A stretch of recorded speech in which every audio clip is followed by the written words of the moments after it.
అందరికీ నమస్కారం అండి. అందరూ ఎలా ఉన్నారు? Welcome to Devi Pramila official YouTube channel. ఈరోజు వీడియోలో అసలు పొద్దున్నే లేసి కిచెన్‌లోకి వెళ్లి వంట చేద్దాం కదా అని చెప్పేసి చూస్తే ఇదిగోండి ఇలా వర్షం పడుతుంది. అసలు ఈ వాతావరణాన్ని చూస్తే వెంటనే వీడియో తీసి మీకు చూపించాలి. కిచెన్‌లోంచి కూడా చూస్తే ఎంత బావుందో మన వాతావరణం అనేది చూపిద్దాం కదా అని చెప్పి వీడియో తీశానండి. ఇక చల్లగా గాలైతే లోపలికొచ్చేస్తుంది కిచెన్‌లోకి. ఇక రాళ్ళు నేచురల్‌గా ఈ రాళ్ళు తర్వాత మొక్కల మీంచి పెట్టెలు చక్కగా కిచకిచలాడుతూ ఆ పెట్టెలు అసలు ఆ వాతావరణంలో అసలు హ్యాపీగా అనిపించిందండి. చాలా అదృష్టం ఉండాలి ఇలాంటి వాతావరణాన్ని ఎంజాయ్ చేయడానికి కూడా అనిపించింది. ఇక మా వారైతే సండే కదా అని స్పెషల్‌గా ఈరోజు బ్రెయిన్ తీసుకొచ్చారండి. ఇవి నా పెళ్ళైన కొత్తలో మా ఆయన గారు వాళ్ళ అమ్మమ్మ గారు ఉండేవారండి. ఆవిడకి పళ్ళు ఉండేవి కాదు. అసలు పళ్ళన్నీ ఊడిపోయినాయి. ఒక 75 ఇయర్స్ అదే 80 ఇయర్స్ దగ్గరలో ఉంటారు. అయితే తనకి సండే వచ్చేసరికి పాపం తినటానికి అలాంటి వాళ్ళకి కొంచెం ఎనర్జీ కావాలి కదండీ! పెద్ద వయసు వాళ్ళకి ఏదైనా మనం బలమైన ఆహారం ఇవ్వాలి కదా! ఇక వాళ్ళకి తినటానికి ఈజీగా ఉంటుందని చెప్పి కైమా ఒకటి, ఈ నాన్ వెజ్‌లో ఇదొక బ్రెయిన్ ఒకటి అండి. ఇవి 2 రకాలు తీసుకొచ్చేవారు ఆవిడకి.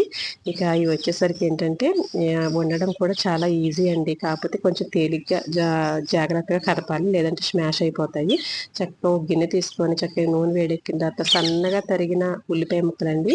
ఒక్క ఉల్లిపాయ 2 బ్రెయిన్‌కి ఒక్క ఉల్లిపాయ పెద్దది తీసుకున్నాను. ఎర్రగా వేగిన తర్వాత ఇక అందులో పసుపు, ఉప్పు, అల్లం వెల్లిపాయ పేస్టు, పచ్చిమిరపకాయ ముక్కలు అన్నీ వేగిన తర్వాత చక్కగా కాస్త సరిపడా కొంచెం కారం వేసుకొని ఇది కూడా కలిసిన తర్వాత మనం ఏవైతే కట్ చేసి పెట్టుకున్నామో ఈ బ్రెయిన్ ముక్కలు అనేవి అందులో వేసేసుకుంటే చక్కగా మగ్గుతాయండి. ఒక 5 నిమిషాల తర్వాత కదిపాక అప్పుడు మనం వాటర్ అనేది ఎక్కువగా కూడా వాటర్ పట్టదండి దీనికి.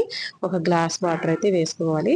ఆ వాటర్ వేసిన తర్వాత ఇక ఈ లిక్విడ్‌గా ఉన్నప్పుడే ఈ నీళ్ళు కింద ఉన్నప్పుడే మనం గరం మసాలా కూడా యాడ్ చేసేసుకోవాలి. ఎందుకంటే మనకి ఇది తొందరగా స్మాష్ అయిపోయే అవకాశం ఉంటదండి. చాలా మెత్తగా ఉంటుంది ఇది. ఇక కాబట్టి మనం ఈ లిక్విడ్‌గా ఉన్నప్పుడే వేసేస్తే గ్రేవీకి గాని, ముక్కకు గాని పడుతుంది. ఇక సిమ్‌లో పెట్టేసి ఒక 15 నిమిషాల పాటు అలా ఉంచేస్తే చాలా తొందరగానే ఉడికిపోతుందండి. కర్రీ అనేసరికి ఎక్కువ టైం ఏం పట్టదు. చాలా టేస్టీగా ఉంటుందండి. నాన్ వెజ్ ఇష్టపడే వాళ్ళకైతే పర్వాలేదు. వెజ్ ఇష్టపడే వాళ్ళకైతే గనక ఇబ్బందిగానే ఉంటుంది కాస్త వీడియో అయితే స్కిప్ చేసేసుకోండి. పర్వాలేదు, ఇబ్బంది ఏం లేదండి. ఇక తర్వాత వచ్చేసరికి ఇలా చక్కగా అయిపోయింది కదా! కాస్త కొత్తిమీర వేసుకొని దింపుకోవడమేనండి. పల్చటి చారు కాసి ఈ కూర పెడితే ఆవిడ ఎంత ఇష్టంగా తినేవారోనండి. వాళ్ళ కూర వండే విధానం అయితే ఇదేనండి. వీడియో నచ్చితే కనుక లైక్ చేయండి, షేర్ చేయండి, ఛానల్ అయితే సబ్స్క్రైబ్ చేసుకోండి. పక్కన బెల్ ఐకాన్ అయితే క్లిక్ చేయండి. నా నోటిఫికేషన్స్ అన్ని మీ దాకా రావడానికి. కూర అయితే చాలా టేస్టీగా ఉంటుంది. ఒకసారి అయితే ట్రై చేసి చూడండి ఇలా. ఇక ఈరోజు వచ్చేసరికి నేను నైట్ పెరుగండి, గడ్డ పెరుగు తోడు పెట్టుకునే విధానాన్ని కూడా మన ఛానల్లో పెట్టాను. ఒకసారి అయితే చూసేయండి.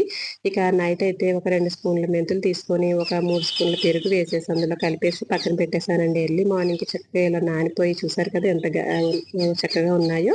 ఇక ఇందులో కాస్తంత వాటర్ కలుపుకొని ఎర్లీ మార్నింగ్‌కి చక్కగా వాటర్ తాగిన తర్వాత ఒక అర స్పూన్ తింటే గనక షుగర్ లెవెల్స్ అవి కంట్రోల్‌గా ఉంటాయి. వేడి చేసే వాళ్ళకి చలవ చేస్తుంది అని కూడా చాలా మంచిదని అంటారు కదండీ! ఇక ఇదైతే నేను అప్పుడప్పుడు పాటిస్తూ ఉంటాను. ఈ టిప్ కూడా మీతో షేర్ చేసుకున్నాను. ఉంటానండి మరి. మంచి వీడియోతో మళ్ళీ ముందుకైతే వస్తాను. అప్పటి వరకు బాయ్ అండి. Thank you for